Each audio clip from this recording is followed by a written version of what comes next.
Welcome to the Mint Report, our wrap-up of the day's business news. Here are the top stories. Supreme Court defers verdict on Ayodhya. Airlines expected to reduce their losses in 2010. And Vedanta gets closer to finalizing the Cairn deal. The Ayodhya verdict has been postponed. On Thursday, the Supreme Court told the Allahabad High Court to defer its decision for the moment. A special bench of the Allahabad High Court was supposed to announce its judgment on Friday afternoon. The Supreme Court's decision came after an appeal to stay the verdict. It will now meet on the 28th of September to hear that appeal.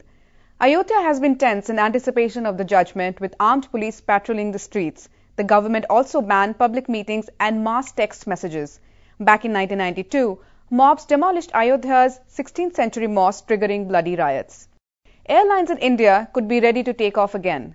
Industry body IATA says they will reduce their losses in 2010 to about $400 million. The latest projection comes on the back of an increase in both passenger and cargo traffic, coupled with steady fuel prices. Announcing the findings in Delhi, IATA's chief executive Giovanni Bisignani said domestic traffic in India had soared 20% in the last year. He added that airlines were already starting to expand their fleets to take advantage of new business. India's airlines posted total losses of $1.7 billion in 2009 because of the economic downturn and high fuel prices. Meanwhile, Kingfisher Airlines says its plans are on course. Chairman Vijay Mallya said the airline's plan to issue gross depository receipts was on track. Last month, Kingfisher had announced it would raise up to $1 billion to help cut its debt. The airline is estimated to owe a total of about $1.5 billion. And the decks are cleared for Vedanta to acquire a majority stake in Cairn India. On Thursday, ONGC chairman R.S. Sharma said his company had consciously decided not to make a counteroffer. ONGC is a partner of Cairn India and operates its biggest oil asset. It had earlier claimed Cairn needed its approval to go ahead with the Vedanta deal. For the acquisition to proceed now, it will require approval from the Oil Ministry and market regulator SEBI.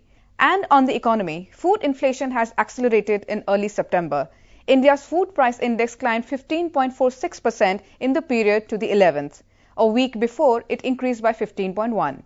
Heavy rains have disrupted food supplies in parts of northern India. This is the fourth straight week of price rises. And finally, markets fell for a second straight day on Thursday, with investors booking profits after the rally. The Sensex lost 81 points to close at 19,861, and the Nifty fell 31 to close at 5,960. And that's all we have for you. Thanks for watching.